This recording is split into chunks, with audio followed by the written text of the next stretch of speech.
हम लोग आधुनिक भारत या राष्ट्रीय आंदोलन में आज ब्रिटिश कालीन कुछ आर्थिक व्यवस्थाओं से संबंधित प्रश्नों को देखेंगे, जो कि बहुत ही महत्वपूर्ण प्रश्न है। बार बार पूछे जाते हैं, जिस रूप में दिए गए हैं उस रूप में पूछे जाते हैं, रूप बदल के पूछे जाएंगे। तो एक टॉपिक से जो प्रश्न लिया गया है उस टॉपिक को हम लोग यहाँ डिटेल करेंगे, जिससे कि इस टॉपिक का पूरा रिवीजन हो जाए। परीक्षाएं बहुत ही नज़दीक हैं, तो इसलिए प्रश्नों के माध्यम से रिवीजन हम लोग करते चले। पहला प्रश्न जो है, अस्थाई भूमि बंदोबस्त में जमींदारों का हिस्सा होता था। हम सब लोग जानते हैं कि अस्थाई बंदोबस्त या जमींदारी व्यवस्था या इस्तेमारी व्यवस्था को 1793 में लॉर्ड कॉर्नवालिस द्वारा शुरू किया गया था। 1793 में कॉर्नवालिस द्वारा इसे शुरू किया गया। कॉर्नवालिस ने इसे शुरू किया था। तो इस टॉपिक से, अस्थाई बंदोबस्त से या भू राजस्व से कई प्रश्न बनते हैं। तो अस्थाई बंदोबस्त से जो भी प्रश्न बनेंगे या जो भी प्रश्न बनते हैं उनको हम लोग यहाँ देख लें। तो 1793 में लॉर्ड कॉर्नवालिस द्वारा इसे शुरू किया गया था। यह व्यवस्था किन किन क्षेत्रों में लागू थी? तो यह बंगाल, बिहार, उड़ीसा, उत्तर प्रदेश का जो बनारस गाजीपुर वाला क्षेत्र है और कर्नाटक, इतने क्षेत्रों पर अस्थाई जमींदारी व्यवस्था लागू थी। बंगाल, बिहार, उड़ीसा, उत्तर प्रदेश का वाराणसी और गाजीपुर वाला क्षेत्र और कर्नाटक, यानी अंग्रेजों के अधीन जितनी भूमि थी उसका लगभग 19% भाग पर यह व्यवस्था लागू थी। ठीक, तो यह भी प्रश्न पूछा जाता है कि अस्थाई जमींदारी व्यवस्था निम्नलिखित में से कहाँ लागू नहीं थी, तो उसको भी हम लोग कर लेंगे आसानी से। अब इस व्यवस्था को लागू करने की क्या आवश्यकता थी? दरअसल बंगाल में कंपनी को जब से दीवानी मिली थी तब से वो भू राजस्व को लेकर कई प्रयोग किए जा रहे थे। क्लाइव द्वारा किए गए, वारन हेस्टिंग्स द्वारा किए गए, लेकिन अभी कोई अस्थाई समाधान नहीं मिल पाया था। तब कॉर्नवालिस को भेजा गया इस आदेश के साथ कि वह वहाँ की भू राजस्व व्यवस्था का एक अस्थाई समाधान निकाले। कॉर्नवालिस आए तो उनके दो सहायक थे, जॉन शोर और जेम्स ग्रांट।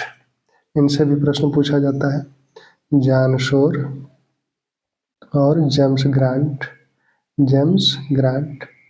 अब इन दोनों लोगों के सलाह से या सुझाव से उसने अस्थाई बंदोबस्त को शुरू किया था। अब इसमें जॉन शोर का क्या कहना है? जॉन शोर का कहना है कि जमींदारों को मालिक मान लिया जाए। जॉन शोर का कहना है कि जमींदारों को मालिक मान लिया जाए। ये जमींदारों के पक्ष में है, जमींदार के पक्ष में है। और जेम्स ग्रांट का कहना है, ये अभिलेखपाल थे उस समय, जेम्स ग्रांट का कहना है कि नहीं, जमींदारों को मालिक न मान लिया जाए, बल्कि मालिक तो सरकार है, भूमि तो सरकार की है। जमींदार सिर्फ संग्रह करता है, सिर्फ कर को वसूलने वाला है, संग्रह करता है, तो उसे मालिक न माना जाए। चूंकि कॉर्नवालिस ब्रिटेन का जमींदार था तो उसे जॉन शोर की बात अच्छी लगी। उसने कहा कि ठीक कर रहे हो, जमींदारों को मालिक मान लिया जाए। तो जमींदारों को मालिक मानना तय हो गया। अब ये व्यवस्था कब तक के लिए की जाए, इस प्रश्न को लेकर जॉन शोर का कहना था कि अभी हमारे पास सर्वेक्षण नहीं हुआ है, अभी बहुत पर्याप्त डाटे नहीं है, इसलिए इसे अस्थायी न किया जाए। ऐसे में 1790 में इसे 10 वर्ष के लिए शुरू किया गया। बाद में 1793 में चल के इसे अस्थायी कर दिया गया। तो 1790 में 10 वर्ष के लिए शुरू किया गया, 3 साल बाद ही 1793 में इसे अस्थायी कर दिया गया। ठीक, अब इसमें जमींदार कितना सरकार को देगा? अस्थाई के दो अर्थ हैं यहाँ। एक तो जमींदारों को मालिक मान लिया गया अस्थायी रूप से, दूसरा जो कर था वह निश्चित कर दिया गया कि इतना ही कर लिया जाएगा, उसे भविष्य में बढ़ाया नहीं जाएगा, वो अस्थायी रहेगा। ठीक, तो अब जमींदार सरकार को कितना देगा? तो ये तय हुआ कि जमींदार जितना कर संग्रह हो है उसका 10/11 भाग सरकार को देगा। ठीक, जमींदार अपने पास 1/11 भाग रखेगा। जमींदार अपने पास 1/11 भाग रखेगा और सरकार को 10/11 भाग देगा। इसी जमींदारी व्यवस्था से संबंधित एक नियम था सूर्यास्त का नियम, जिससे प्रश्न पूछे जाते हैं। सूर्यास्त का नियम क्या था? दरअसल जमींदार को कहा गया कि एक निश्चित तिथि तक आपको यह रकम जो 10/11 है यह राजकोष में जमा करा देना है। अगर कोई जमींदार उस तिथि के सूर्यास्त तक रकम राजकोष में नहीं जमा कराता था तो उसकी जमींदारी नीलाम हो जाती थी। यही सूर्यास्त का नियम था। ठीक, अब एक प्रश्न और पूछा जाता है कि बंगाल में अस्थाई बंदोबस्त का सबसे पहले सुझाव किसने दिया था? बंगाल में अस्थाई बंदोबस्त का सबसे पहले सुझाव किसने दिया था? तो बंगाल में अस्थाई बंदोबस्त का सबसे पहले सुझाव फिलिप फ्रांसिस द्वारा दिया गया था। सबसे पहले फिलिप फ्रांसिस, जो वारेन हेस्टिंग्स थे गवर्नर जनरल, उनके परिषद के ये एक सदस्य थे। तो इन्होंने कहा था कि सबसे पहले कि यहाँ अस्थाई व्यवस्था, भू राजस्व की अस्थाई व्यवस्था कर दी जाए। तो सबसे पहले सुझाव फ्रांसिस द्वारा दिया गया था। ठीक, अब हम लोग दूसरे प्रश्न को देखें। दूसरा प्रश्न है भू राजस्व व्यवस्था और उसके प्रारंभकर्ताओं को सम्मिलित कीजिए।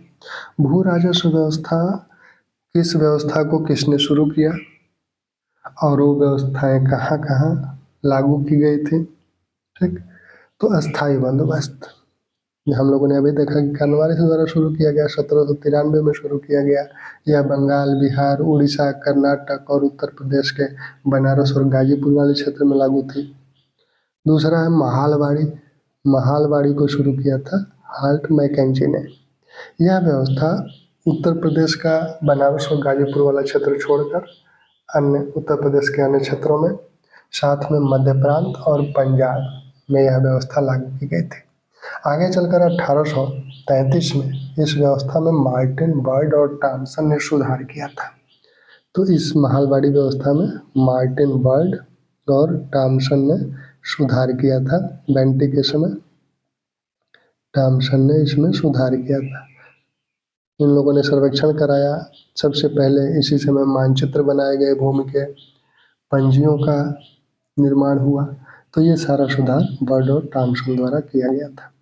रैयतवाड़ी व्यवस्था टॉमस मुनरो, मनरो नहीं मुनरो, टॉमस मुनरो द्वारा शुरू की गई थी। टॉमस मुनरो से पहले इस व्यवस्था को सबसे पहले 1792 में कर्नल रीड द्वारा, अगर मुनरो का नाम न हो, रीड का नाम हो तो उसे लगाएंगे। कर्नल रीड द्वारा इसे बारामहल जिले में शुरू किया गया था। तो ये भी पूछा जाता है कहाँ सबसे पहले शुरू किया गया था? तो बारामहल जिले में। उस समय मुनरो भी यहाँ थे एक सैन्य प्रशासक के रूप में। बाद में जब मुनरो मद्रास के गवर्नर बने 1820 से 1827 तक मुनरो मद्रास के गवर्नर थे। मुनरो 1820 से 1827 तक मद्रास के गवर्नर थे। ये भी पूछा जाता है मुनरो मद्रास के गवर्नर कब से कब तक था? तो 1820 से 1827 तक मुनरो मद्रास के गवर्नर थे। तो उन्होंने इस व्यवस्था को मद्रास भर में लागू कर दिया। इस व्यवस्था को बम्बई में भी लागू किया गया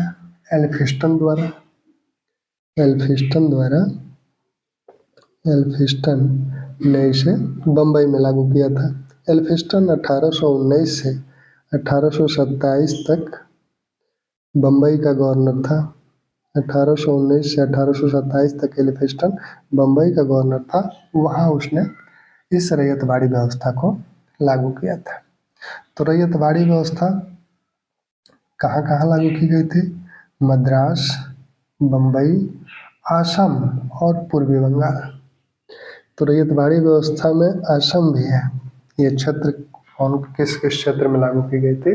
तो मद्रास, बम्बई तो है, साथ में असम में भी और पूर्वी बंगाल में भी इस व्यवस्था को लागू किया गया था। ठीक, बनारस का अस्थाई बंदोबस्त, बनारस क्षेत्र में जो अस्थाई बंदोबस्त लागू किया गया था वो जोनाथन डंकन द्वारा लागू किया गया था। तो ये मुंडो हो गए, ये जोनाथन डंकन हो गए। मालवाड़ी हार्ट में कंजी हो गया, अस्थाई बंदोबस्त कर्नवालिस हो गया। तो इसको आप मिला लेंगे। अब ये व्यवस्थाएं, कौन सी व्यवस्था कितने भाग में लागू थी? तो अस्थाई बंदोबस्त कुल क्षेत्र के 19% पर लागू था। यह जो महालवाड़ी व्यवस्था है, यह कुल क्षेत्र के 30% पर लागू था। और रैयतवाड़ी व्यवस्था कुल क्षेत्र के 51% पर लागू था। ठीक। रैयतवाड़ी, रैयत का मतलब होता है किसान। रैयतवाड़ी व्यवस्था में सरकार सीधे किसान से कर लेती थी। जमींदारी व्यवस्था में सरकार जमींदार से कर लेती थी, किसान से उसे कोई मतलब नहीं था। और महालवाड़ी व्यवस्था में, महाल का मतलब होता है गांव या पुरवा, तो सामूहिक रूप से गांव की जिम्मेदारी थी। हालांकि व्यक्तिगत रूप से कृषकों की भी जिम्मेदारी थी। तो महाल यानी सामूहिक रूप से गांव या महाल या पुरवा से ये व्यवस्था की जाती थी। अगला प्रश्न जो है, तीसरा प्रश्न, भारत से इंग्लैंड के लिए धन का निष्कासन किसके बाद आरंभ हुआ? भारत से इंग्लैंड के लिए धन का निष्कासन किसके बाद आरंभ हुआ? तो धन का निष्कासन, धन के निष्कासन का सिद्धांत जो दादा भाई नौरोजी ने दिया था, तो उस सिद्धांत की शुरुआत कब से मानी जाती है? पहला है अस्थाई भूमि बंदोबस्त के बाद। अस्थाई भूमि बंदोबस्त कर्नवालिस ने किया 1793 में। दीवानी मिलने के बाद, दीवानी मिली 1765 में इलाहाबाद संधि के तहत। मीर जाफर को हटाने के बाद, मीर जाफर को 1760 में हटाकर और मीर कासिम को नवाब बनाया गया था मैसूर विजय के बाद। तो धन निष्कासन का जो ये मीर जाफर, दरअसल मूलतः यह पलाशी युद्ध के बाद शुरू हो गया था। धन निष्कासन पलाशी युद्ध के बाद शुरू हो गया था, क्योंकि पलाशी युद्ध के बाद जब मीर जाफर को नवाब बनाया गया क्लाइव द्वारा, तो उसे 24 परगना की जमींदारी मिली।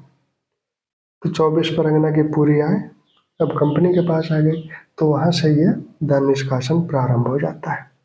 यहाँ ये मानेंगे कि मीर जाफर के हटाने के बाद या पलाशी, अगर और सटीक विकल्प रहे तो पलाशी युद्ध के पश्चात। ठीक। मीर जाफर के समय से तो ये शुरू ही हो गया था। अगला प्रश्न, भू राजस्व की पंचवर्षीय ठेका प्रणाली किसने शुरू की थी?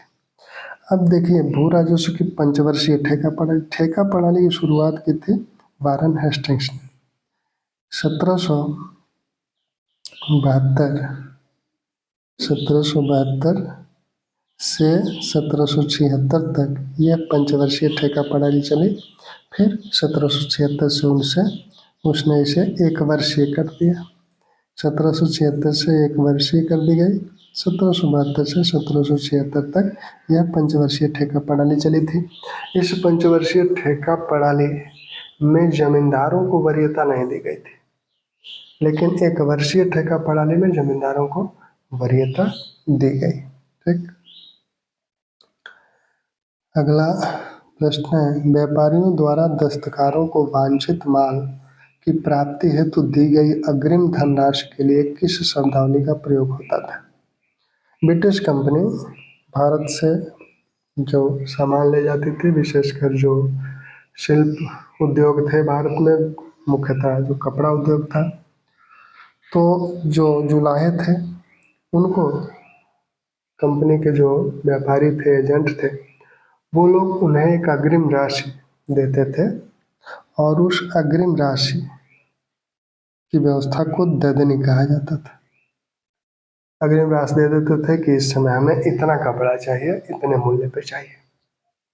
अब वो जो दस्तकार था, जो जुलाहा था, वो बंध जाता था, उस एक तरह से अनुबंधी था कि हमें इतना दिन बाद इतना कपड़ा, इस किस्म का कपड़ा चाहिए।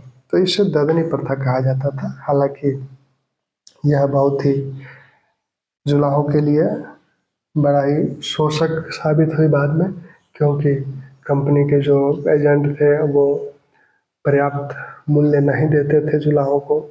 साथ में जो दूसरे जो भारतीय अन्य जो कपड़ा निर्माता थे, वो लोग अब निर्माण नहीं कर पाते थे, क्योंकि जुलाहे तो अब कंपनी के एजेंटों से बढ़ गए, कंपनी से बढ़ गए, तो उनके लिए कपड़ा कौन निर्माण करे। तो ये भी भारतीय शिल्प उद्योग को तोड़ने का एक जरिया साबित हुआ। तकावी यह जो है सरकार द्वारा, वो प्राचीन काल में हो या मध्य काल में, राजाओं द्वारा कृषकों को ऋण दिया जाता था कृषि करने के लिए, जो कि फसल वर्ष में धीरे धीरे किसान द्वारा ले लिया जाता था। तो तकावी किसानों की सहायता के लिए उन्हें बीज, बैल, हल आदि खरीदने के लिए ऋण दिया जाता था। कार्टज, पुर्तगालियों ने, पुर्तगाली कंपनी जब आई तो उसने कार्टज आर्मेडा व्यवस्था शुरू की थी। कार्टज का मतलब होता है परमिट, परमिट, ठीक। तो इस प्रश्न को हम लोग देखें। अब अगला प्रश्न जो है, सबसे पहले किसने अस्थायी बंदोबस्त का सुझाव दिया था, उसकी बात हम लोग अभी किए थे कि फिलिप फ्रांसिस ने। जॉन शोर, जो कि जमींदारों को भूमि का मालिक मानते थे। जेम्स ग्रांट का मानना था कि जमींदार सिर्फ संग्रह करता है, भूमि सरकार की है। कॉर्नवालिस ने जमींदारी व्यवस्था शुरू की, ठीक। अंग्रेजों द्वारा स्थापित रेलवे पर किसने टिप्पणी की थी कि यह दूसरे की पत्नी के श्रृंगार पिटार का खर्च उठाने जैसा है। भारत में डलहौजी के समय रेलवे का शुभारंभ हुआ 1853 में। थाने से मुंबई के बीच पहली जो रेल चलाई गई, पहली रेलवे लाइन बिछाई गई। तो इस रेलवे के निर्माण के शुरू दो कारण थे। एक तो व्यापारिक कारण था, दूसरा सैन्य कारण था। व्यापारिक कारण यह था कि रेलवे के माध्यम से हम भारत के दूर दराज क्षेत्रों से जुड़ जाएं, वहाँ के बाज़ारों से हम वहाँ के बाज़ारों तक ब्रिटिश माल पहुँचा दें, और दूर दराज क्षेत्रों से कच्चे माल को हम बंदरगाह तक पहुँचा दें और वहाँ से ब्रिटेन भेज दें। तो भारत के शोषण का एक जरिया बन गई। तो इस विषय में इस बात को कहा था बाल गंगाधर तिलक ने। और यह जो व्यवस्था की गई थी, यह व्यवस्था जो की गई थी, यह व्यवस्था भी भारत से ऋण लेके की गई थी। पहला पूंजी निवेश भी है, ब्रिटेन द्वारा पहला जो पूंजी निवेश किया गया था वो रेलवे में ही किया गया था, भारत से ऋण लेके किया गया था। इसीलिए तिलक ने कहा कि यह दूसरे की पत्नी के श्रृंगार पिटार के खर्च उठाने जैसा है, कि हमने उस ऋण पर जो ब्याज देना होता था वो भारतीयों द्वारा भारतीय राजकोष से दिया जाता था, और उसका फायदा कौन उठा रहा है, रेलवे का, ब्रिटिश लोग उठा रहे हैं। तो इसीलिए तिलक ने कहा था कि यह दूसरे की पत्नी के श्रृंगार पिटार का खर्च उठाने जैसा है। आर्नाल्ड ने रेलवे के संदर्भ में कहा था कि यह भारत को एक राष्ट्र बना देगी। रेलवे के लिए उन्होंने कहा था कि यह भारत को एक राष्ट्र बना देगी। उन्होंने कहा था कि जो काम टीपू नहीं कर पाए अपनी तानाशाही से, लेकिन रेलवे उसे भारत को एक राष्ट्र बना देगी, जोड़ देगी सबको, यानी एक कर देगी, ऐसा आर्नाल्ड का मानना था। डलहौजी, जिनके समय ये व्यवस्था शुरू की गई। कार्ल मार्क्स ने भारतीय रेलवे के संदर्भ में कहा था कि यह आधुनिक उद्योग का पूर्वगामी होगी। आधुनिक उद्योग का पूर्वगामी होगी। आधुनिक उद्योग का पूर्वगामी होगी। रेलवे के संदर्भ में उन्होंने कहा था कि यह आधुनिक उद्योग का पूर्वगामी होगी। एक पत्र था उस समय, सहचर, एक पत्र था सहचर।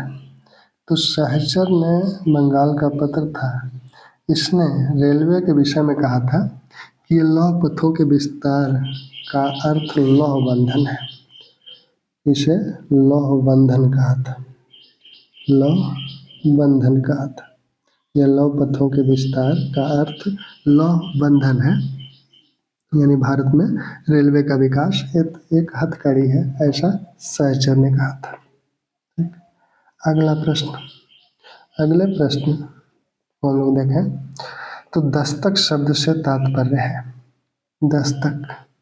दस्तक जो है ये शुल्क मुक्त व्यापार, इस शब्द का, क्योंकि कंपनी अपने व्यापारियों को दस्तक जब मीर कासिम से मीर जाफर से विवाद हुआ व्यापार को लेकर, तो उस समय से कंपनी को जो छूट मिली हुई थी मुगल बादशाहों द्वारा, जो छूट दी गई थी कंपनी को कि वह 3,000 रुपया वार्षिक देकर बंगाल से जितना चाहे व्यापार करे, तो इसके लिए कंपनी ने अपने व्यापारियों को एक दस्तक दिया था, एक पहचान पत्र समझिए कि वो ब्रिटिश व्यापारी है और उसका माल जा रहा है तो उसे न रोका जाए, उससे शुल्क न लिया जाए, क्योंकि 3,000 रुपया वार्षिक कंपनी देती है। लेकिन इस दस्तक का कंपनी ने दुरुपयोग करना शुरू किया, जिसको लेकर मीर कासिम से विवाद भी हुआ और जो कि बक्सर युद्ध का कारण भी बना। तो शुल्क मुक्त व्यापार था, ब्रिटिश कंपनी के जो व्यापारी थे, जो एजेंट थे, उन्हें कंपनी द्वारा जारी किया जाता था और वो इस बात का प्रमाण था कि ये ब्रिटिश व्यापारी हैं और ब्रिटिश कंपनी का माल है। बाद में ब्रिटिश कंपनी द्वारा, व्यापारियों द्वारा उस दस्तक को भारतीय व्यापारियों को बेचा जाने लगा, जिसका विरोध मीर कासिम ने किया था। अगला प्रश्न, 1925 ईस्वी में किसकी सिफारिश पर रेल बजट को सामान्य बजट से पृथक किया गया था? 1925 में रेल बजट अलग से जारी किया जाने लगा। बजट की परंपरा भारत में सबसे पहले 1860 में शुरू की गई थी। बजट की परंपरा भारत में सबसे पहले 1860 में शुरू की गई थी। ब्रिटिश जो वित्त मंत्री थे जेम्स विल्सन, उनके द्वारा ये शुरू किया गया था। जेम्स विल्सन ने इसे सबसे पहले 1860 में भारतीय बजट को लागू किया। 1857 का विद्रोह हुआ था। विद्रोह में कंपनी का ढेर सारा नुकसान हुआ था, उसकी भरपाई के लिए नए नए कर लगाने थे। इसी समय आयकर की भी शुरुआत हुई थी। तो जेम्स विल्सन ने सबसे पहले भारत के संदर्भ में बजट को प्रस्तुत किया था। 1800 और रेलवे 1925 में रेलवे का अलग बजट आने लगा।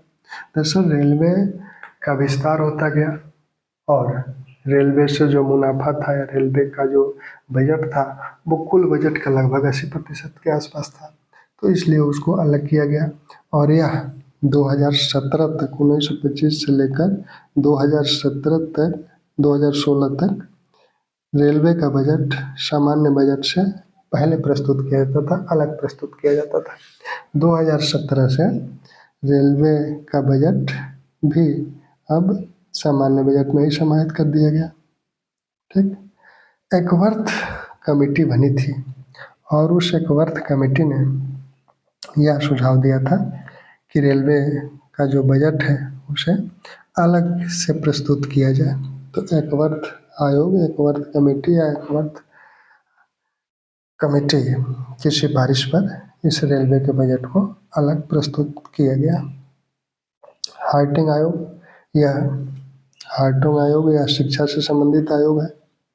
जब हम लोग शिक्षा की बात करेंगे तो उसमें देखेंगे 1929 में इस आयोग का गठन हुआ था। हार्टिंग आयोग शिक्षा से संबंधित है, शिक्षा से संबंधित है। 1929 में यह गठित हुआ था। ठीक, प्राथमिक, माध्यमिक और विश्वविद्यालय शिक्षा पर इसको अपनी रिपोर्ट देनी थी। यंग या वित्त से संबंधित, हिल्टन यंग जो कि वित्त से संबंधित आयोग था। हंटर आयोग, यह भी शिक्षा से संबंधित था, जो कि 1882 में इसका गठन हुआ था। वुड डिस्पैच की समीक्षा के लिए 1854 में जो वुड डिस्पैच आया था, जिसके तहत भारत में शिक्षा की व्यवस्था की गई थी, उसकी समीक्षा के लिए यह लॉर्ड रिपन के समय इसका गठन हुआ था, हंटर आयोग का।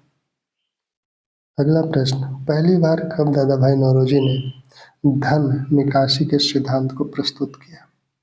पहली बार कब दादा भाई नौरोजी ने धन निकासी के सिद्धांत को प्रस्तुत किया था?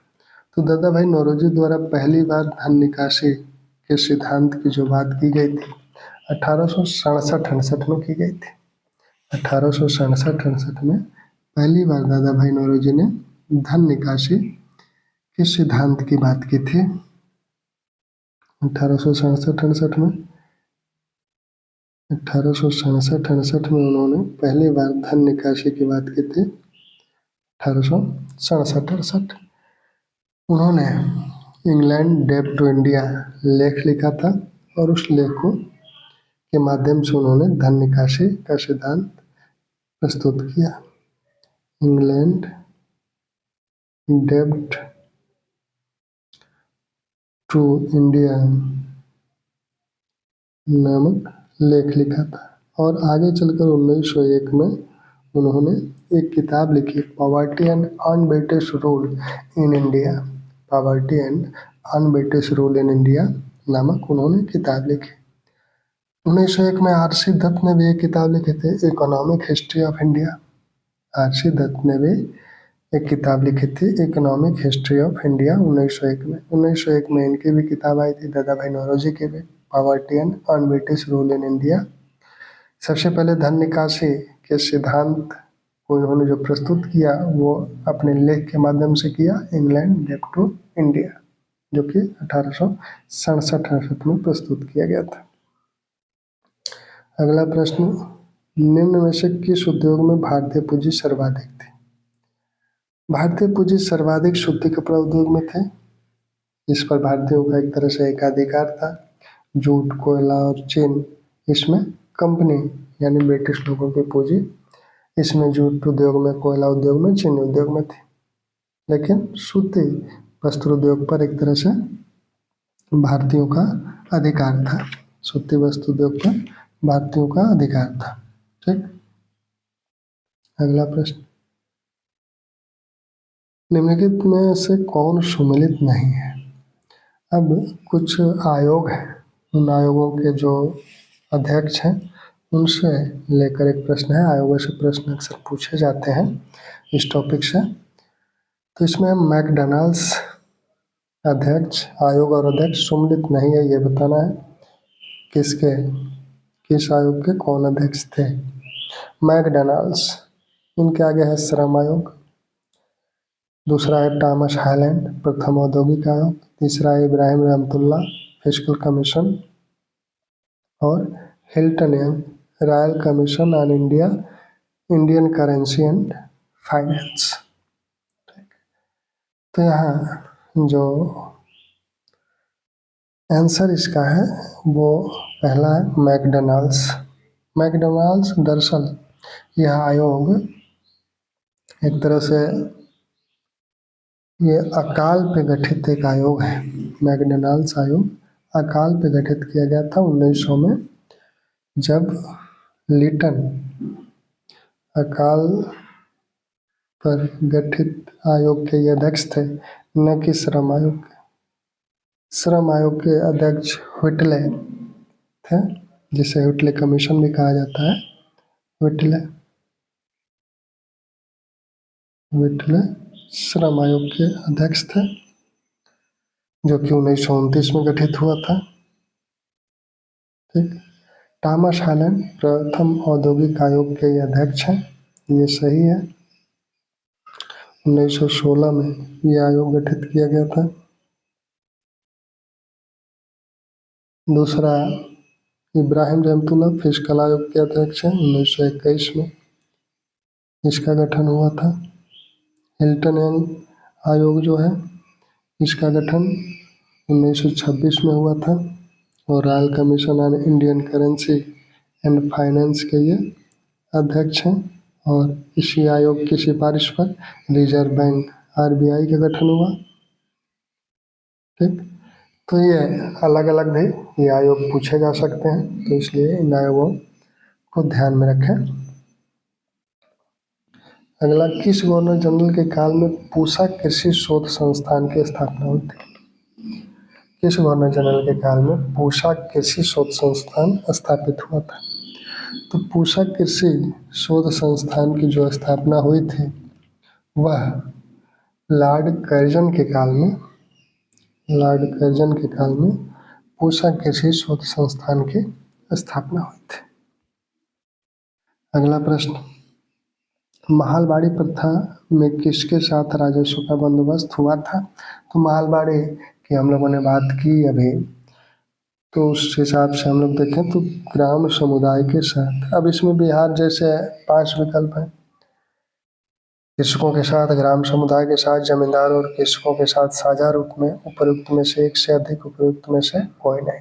तो ये ग्राम समुदाय के साथ ये बंदोबस्त किया जाता था महलबाड़ी का। महल का मतलब ये होता है गांव या पुरवा।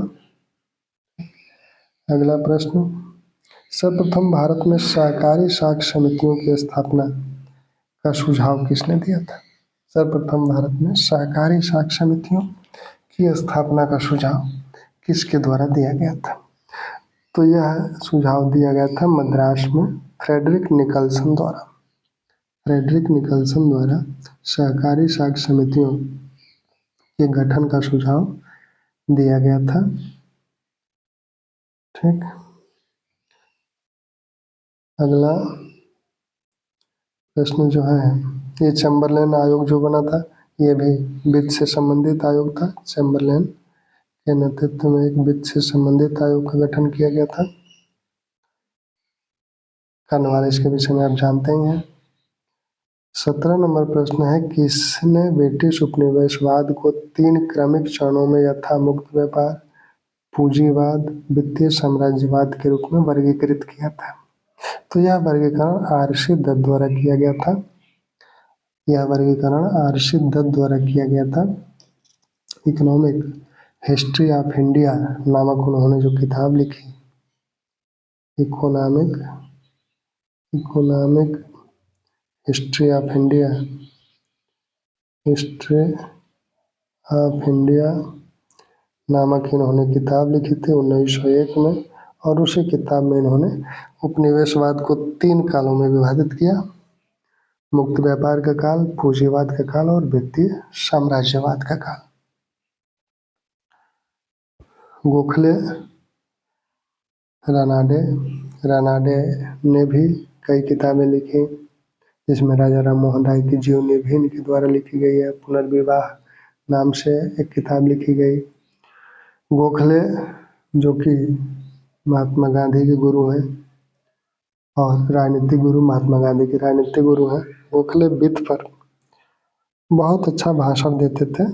जब सेंट्रल लेजिस्लेटिव काउंसिल के जब मेंबर थे, तो जब ये खड़ा होते थे बोलने के लिए वित्त पर, तो ब्रिटिश नौकरशाही जो थी वो बिल्कुल मतलब उस पर तुषारापात हो जाता था। इस तरह से उसकी आलोचना करते थे। अगला प्रश्न जो है, पहली बार भारत की औसत प्रति व्यक्ति आय का सांख्यिकीय अनुमान किसने प्रस्तुत किया? तो पहली बार भारत की प्रति व्यक्ति औसत आय का सांख्यिकीय अनुमान दादा भाई नौरोजी द्वारा प्रस्तुत किया गया था। 20 रुपया